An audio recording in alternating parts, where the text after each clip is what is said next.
The book starts off, it has 3 different parts. It starts off with your most intimate relationships, and that's your relationships with yourself. Goes into having you much more aware of your body, of your mind, and of your spirit. Okay, you've got to learn how they respond and how they act and how they function to enable you to have better relationships with other people. Then it goes this whole section of other people. So there's a chapter on family relationships. There's a chapter on friends and lovers, a chapter on spouses, right? And a chapter on the rest of the world. I think I got them all. Might have missed one. Okay, but that's basically what's in it. Could you give an example of one of the, is there an exercise for learning to relate to yourself? Oh yeah, lots and lots of exercises. Could you take us through one? Sure, let's see. Gosh, there's so many in there.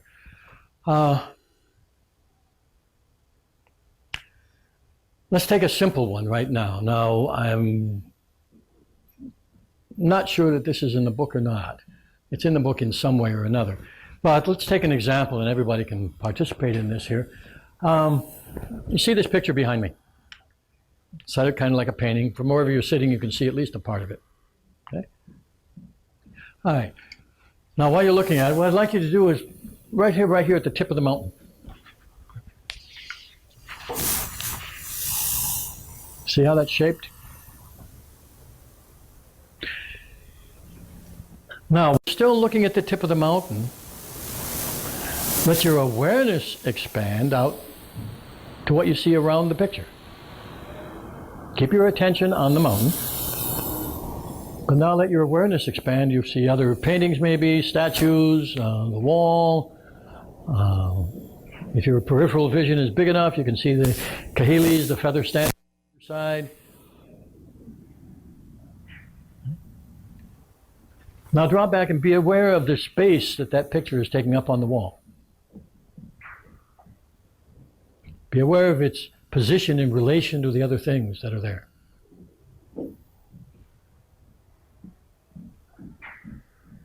Now, what can this teach you about relationships?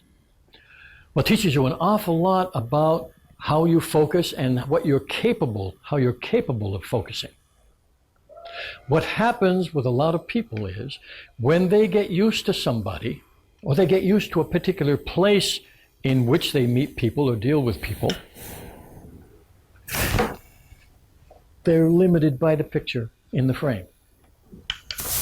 And their awareness of everything else drops out. That can be useful, but there are also times when it can not be useful when you're not aware of what's going on around. Now, sometimes when you're aware of somebody, you're only aware of the whole picture. You're not aware that they have a new cut on their cheek, that their left shoulder is a little more tense than usual, that their eyes are unfocused. To do that, you have to zero in on something. Bring your focus down and take what's really going on with this person right now. Because you might be relating to the whole person as you know them, and they're not even with you.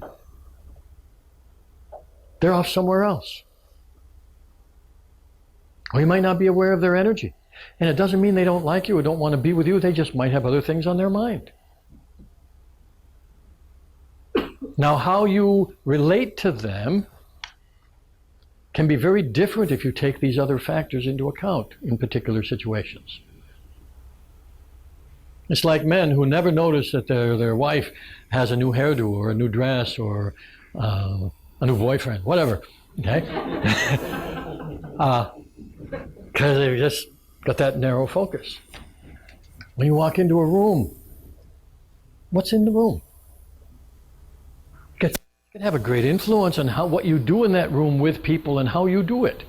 As a teacher, when I do workshops, I've had to develop the practice of being very aware of the whole room as a whole and individual people as they change behavior, so that I can tell, for instance, if we have to open a door, if we have to take a break, if we, those things are very important so that everything flows. I don't want want to sit talking to a bunch of people who don't want to be there because their minds are going to shut down.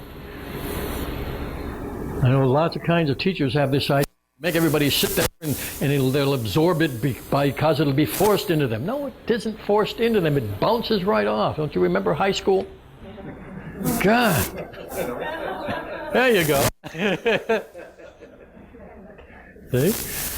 So, being aware of how you are aware